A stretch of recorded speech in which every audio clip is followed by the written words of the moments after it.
Hello economist. इस video में हम देखेंगे कि कोई यूटिलिटी फंक्शन दिया हो और उससे आप कैसे पता करेंगे कि उससे जो इंडिफरेंस कर्व बनेगा वो कॉन्वेक्स होगा। ये लेक्चर 4 है और इसकी पूरी प्लेलिस्ट आपको टीचमेंट क्लासरूम में ही मिलेंगी, जिसकी डिटेल्स आपको डिस्क्रिप्शन बॉक्स में मिल जाएंगी। तो टीचमेंट ऐप डाउनलोड करके आप क्लासरूम्स ज्वाइन कर सकते हैं। तो चलिए आगे देखते हैं। तो ये देखिए, ये इंडिफरेंस कर्व है जो कि कॉन्वेक्स है, ठीक। और मैंने आपको पिछले वीडियोस में बताया है कि इसके कॉन्वेक्स होने का कारण है डिमिनिजिंग एमआरएस। यानी कि जब डिमिनिजिंग एमआरएस लो फॉलो होता है, यानी diminishing marginal rate of substitution, तो इंडिफरेंस कर्व कॉन्वेक्स होता है। इसका मतलब अगर इन्वर्सली हम कहें कि अगर कोई फंक्शन दिया हुआ हो, यूटिलिटी फंक्शन, और वो diminishing marginal rate of substitution को फॉलो करता है, तो उससे जो इंडिफरेंस कर्व बनेगा वो कॉन्वेक्स होगा। तो इसी से तो यही तो हम उससे उसका मार्जिनल रेट ऑफ सब्स्टिट्यूशन, यानी उस यूटिलिटी फंक्शन का मार्जिनल रेट ऑफ सब्स्टिट्यूशन निकाल के जान सकते हैं कि वो इंडिफरेंस कर्व कॉन्वेक्स होगा या नहीं। तो चलिए देखते हैं कि कैसे हमें पता चलेगा। तो सबसे पहले हम एक यूटिलिटी फंक्शन लेते हैं, जैसे u इज इक्वल टू, ये यूटिलिटी फंक्शन है और ये फंक्शन है इस तरह दिया हुआ है। तो ये एक यूटिलिटी फंक्शन है, ठीक। और आपको बताना है कि आप बताइए कि इससे जो इंडिफरेंस कर्व बनेगा वो कॉन्वेक्स होगा या नहीं। तो सबसे पहले हम इसका एमआरएस निकालेंगे। तो इसका एमआरएस हम पहले वीडियो में निकाल चुके हैं, आप वहाँ जाकर देख सकते हैं। तो इसका एमआरएस जो निकला था वो निकला था y/x। तो आप पिछले वीडियो में देख सकते हैं, हमने MRS is equal to marginal utility of x by marginal utility of y, इस फॉर्मूला का यूज करके पिछले वीडियो में हमने एमआरएस निकाला था इस फंक्शन का। तो y/x आया था। तो y/x करने का मतलब क्या है कि अगर x बढ़ेगा, यानी कि x की अगर एडिशनल यूनिट आपको चाहिए, तो क्या होगा, एमआरएस क्या होगा, घट जाएगा। यानी क्योंकि x नीचे है डिनोमिनेटर में, अगर ये बढ़ेगा तो इसका जो पूरा वैल्यू है वो घटेगा, यानी एमआरएस घटेगा, ठीक। यानी कि x बढ़ेगा तो एमआरएस घटेगा, ठीक। तो इसका मतलब ये जो फंक्शन है ये diminishing marginal rate of substitution को फॉलो कर रहा है, और diminishing marginal rate of substitution को फॉलो कर रहा है, इसका मतलब इसका जो इंडिफरेंस कर्व बनेगा वो कॉन्वेक्स होगा, ठीक। तो चलिए अब कोई और फंक्शन लेते हैं और उसमें देखते हैं क्या होता है। जैसे कि एक फंक्शन दिया हुआ है u is equal to X plus X Y plus Y. अब इसका एमआरएस हम निकालेंगे और देखेंगे कि ये diminishing marginal rate of substitution को फॉलो करता है या नहीं। तो वही फॉर्मूला हम यूज करेंगे, सब MRS is equal to marginal utility of X by marginal utility of Y. तो पहले हम मार्जिनल यूटिलिटी ऑफ एक्स निकालेंगे। मार्जिनल यूटिलिटी ऑफ एक्स का मतलब कि इसका पार्शियल डेरिवेटिव हम लेंगे इस फंक्शन का विथ रिस्पेक्ट टू एक्स। क्या होगा, या x के जगह पे 1 हो जाएगा, इसका डेरिवेटिव 1 हो जाएगा। फिर यहाँ पे इसका डेरिवेटिव हो जाएगा y, x इंटू वाई का डेरिवेटिव y हो जाएगा कि y एक कांस्टेंट की तरह है। जैसे कि 2x का डेरिवेटिव क्या होगा, 2 होगा, उसी तरह y यहाँ पे कांस्टेंट है तो x y का डेरिवेटिव y होगा, ठीक। और उसके बाद y कांस्टेंट इसमें हम मान के चल रहे हैं क्योंकि हम with respect to x derivative कर रहे हैं, तो इस कांस्टेंट का डेरिवेटिव क्या होता है, 0 होता है। तो y का डेरिवेटिव 0 हो जाएगा, तो उसके लिखने की जरूरत नहीं है। अब उसी तरह हम मार्जिनल यूटिलिटी ऑफ y निकालेंगे, यानी कि हम partial derivative with respect to y निकालेंगे। तो इसमें क्या होगा, ये x कांस्टेंट माना जाएगा, और जब x कांस्टेंट माना जाएगा तो इसका डेरिवेटिव क्या हो जाएगा, 0 हो जाएगा, तो लिखने की जरूरत नहीं है इसको। और x y में का डेरिवेटिव कीजिएगा तो क्या हो जाएगा, ये हो जाएगा x y का डेरिवेटिव x हो जाएगा, क्योंकि विथ रिस्पेक्ट टू y कर रहे हैं, x एक कांस्टेंट की तरह है। अब उसके बाद y का डेरिवेटिव हो जाएगा 1।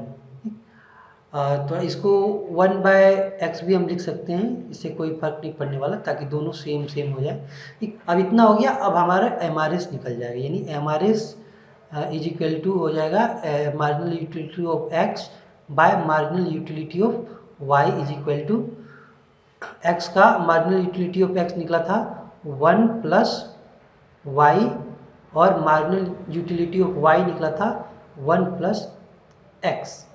तो यहाँ फिर से देखिए वही सिचुएशन है कि अगर आप x को बढ़ाइएगा तो क्या होगा, इसका पूरा वैल्यू जो है वो बढ़ेगा। ठीक, यानी यहाँ भी वही सिचुएशन है, x को अगर आप इंक्रीज कीजिएगा, सॉरी घटेगा, इसका वैल्यू घटेगा तो एमआरएस क्या होगा, डिक्रीज होगा।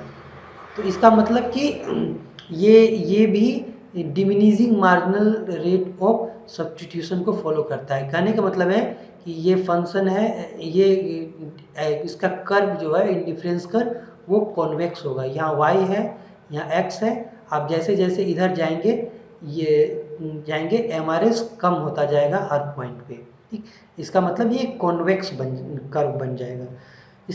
तो हम कह सकते हैं कि ये जो फंक्शन है ये भी एक कॉन्वेक्स इंडिफरेंस कर्व ही हमें देगा। ठीक, अब ये सब चीज़ें बहुत इंपॉर्टेंट इसलिए हैं क्योंकि जब आप एक कंज्यूमर इक्विलिब्रियम पढ़ेंगे और यूटिलिटी मैक्सिमाइजेशन पढ़ेंगे, ये सब चीज़ें पढ़ेंगे तो वहाँ पे इन सब कंसेप्ट यूजफुल हो जाएगा। ठीक, तो इसीलिए आपको इन सब चीज़ों का आइडिया होना जरूरी है। तो इसमें भी हमने प्रूव कर दिया कि हाँ ये कॉन्वेक्स इंडिफरेंस कर देगा। अब एक और फंक्शन हम लेते हैं और उसमें देखते हैं क्या होगा। जैसे हम एक फंक्शन लेते हैं u is equal to X square plus Y square. तो इसे हम थोड़ा सिंप्लीफाई कर देते हैं कि अगर इसको हम इस साइड ले जाएंगे तो ये हो जाएगा U square by X square plus Y square. तो यहाँ एक नया यूटिलिटी हो जाएगा जिसको हम u स्टार लिख सकते हैं और X square plus Y square. अब हमने ऐसा इसलिए किया क्योंकि हमें यूटिलिटी तो निकालना नहीं है, हमें तो एमआरएस निकालना है। और एमआरएस ऐसा ट्रांसफॉर्मेशन करने से यानी इक्वेशन को ऐसे बदल देने से एमआरएस पे कोई फर्क नहीं पड़ेगा। हाँ यूटिलिटी का वैल्यू ज़्यादा हो जाएगा जो हमें निकालना है, लेकिन एमआरएस वहीं रहेगा। आप इसको भी सोल्व करें तो एमआरएस वही निकलेगा और इसे भी सोल्व करें तो एमआरएस वही निकलेगा। और हमें फिलहाल एमआरएस ही निकालना है, तो हमें ये सोचने की जरूरत नहीं है कि ये इधर कर देने से कोई फर्क तो नहीं पड़ जाएगा, ऐसा कुछ नहीं होगा। तो अब हम इसे मानकर निकालेंगे मार्जिनल यूटिलिटी। जैसा कि एमआरएस का हमारा फॉर्मूला है marginal utility of X by marginal utility of Y, उसी को फॉलो करेंगे हम। तो यहाँ जब मार्जिनल यूटिलिटी ऑफ एक्स निकालिएगा तो ये partial derivative with respect to X आपको निकालना है। ठीक, तो अब यहाँ देखिए कि एक्स स्क्वायर का डेरिवेटिव हो जाएगा 2x with respect to X. अब वाई स्क्वायर का डेरिवेटिव 0 हो जाएगा क्योंकि y एक कांस्टेंट है, क्योंकि हम x के रिस्पेक्ट में कर रहे हैं तो यहाँ 2x हो जाएगा। और उसी तरह जब मार्जिनल यूटिलिटी ऑफ y निकालिएगा यानी कि partial derivative with respect to y, तब क्या हो जाएगा, यहाँ x कांस्टेंट की तरह माना जाएगा और इसका डेरिवेटिव हो जाएगा 0 और वाई स्क्वायर का डेरिवेटिव हो जाएगा 2y। यानी कि एमआरएस जो हमारा निकल कर आएगा marginal utility of x by marginal utility of y is equal to 2x और 2y। ठीक, तो ये हट जाएगा यानी कि x बाय y हो जाएगा। अब यहाँ देखिए कि जब x बढ़ेगा यानी कि जब x बढ़ेगा तो ये मार्जिनल रेट ऑफ सब्स्टिट्यूशन क्या होगा, ये भी बढ़ेगा। यानी कि x बढ़ेगा तो एमआरएस भी बढ़ेगा। अब इसका करने का सीधा मतलब है कि ये जो यूटिलिटी होगा ये कोई कॉन्वेक्स नहीं होगा, ये इस तरह कॉनकेव होगा। ठीक, ये कॉनकेव टाइप का यूटिलिटी होगा ताकि जब ये जो इंडिफरेंस कर्व होगा वो कॉनकेव होगा, कॉन्वेक्स नहीं होगा। ठीक, तो उम्मीद करता हूँ आपको ये सब चीज़ें समझ में आई होंगी अभी तक, और मुझे लगता है एक दो एग्जांपल मुझे और ले लेना चाहिए। तो चलिए एक एग्जांपल हम और लेते हैं। हम लेते हैं यूटिलिटी फंक्शन कुछ इस तरह दिया हुआ है u is equal to 3x plus Y. तो इसकी मार्जिनल यूटिलिटी ऑफ x जो होगा वो होगा partial derivative with respect to x is equal to ये 3 हो जाएगा। ठीक, x हट जाएगा 3 हो जाएगा इसका partial derivative with respect to X और वाई का जीरो हो जाएगा, क्योंकि वाई को हम कांस्टेंट मानेंगे जब एक्स के रिस्पेक्ट में करेंगे। इसी तरह जब मार्जिनल यूटिलिटी ऑफ वाई करेंगे और partial derivative with respect to Y लेंगे, तब ये हो जाएगा 1, क्योंकि इसका तो जीरो हो जाएगा, यहाँ x है और x को हम कांस्टेंट की तरह ले रहे हैं, जब y के रिस्पेक्ट में करेंगे तो ये 1 हो जाएगा। तो इस तरह से जो MRS निकलेगा वो marginal utility of x by marginal utility of y is equal to marginal utility of x 3 है और y का 1 है। यानी कि MRS हमारा जो निकल के आया वो 3 निकल के आया है। यानी कि MRS x और y पे डिपेंड नहीं करेगा, MRS एक कांस्टेंट नंबर है। MRS कांस्टेंट होने का सीधा मतलब यही है कि x और y का कोई भी वैल्यू हो, MRS एक ही रहेगा। यानी कि ये जो इंडिफरेंस कर्व होगा वो एक स्ट्रेट लाइन होगा। ठीक, ये इंडिफरेंस कर्व एकदम स्ट्रेट लाइन होगा। तो उम्मीद करता हूँ आपको अभी तक समझ में आ गया होगा कि कैसे MRS का यूज करके, मार्जिनल रेट ऑफ सब्स्टिट्यूशन का यूज करके हम किसी भी फंक्शन को उससे पता कर सकते हैं कि वो फंक्शन किस टाइप का इंडिफरेंस कर्व बनाएगा। और इसका यूज आगे के लेक्चर में होगा, तो आपको ये चीज़ अच्छे से सीख लेना है।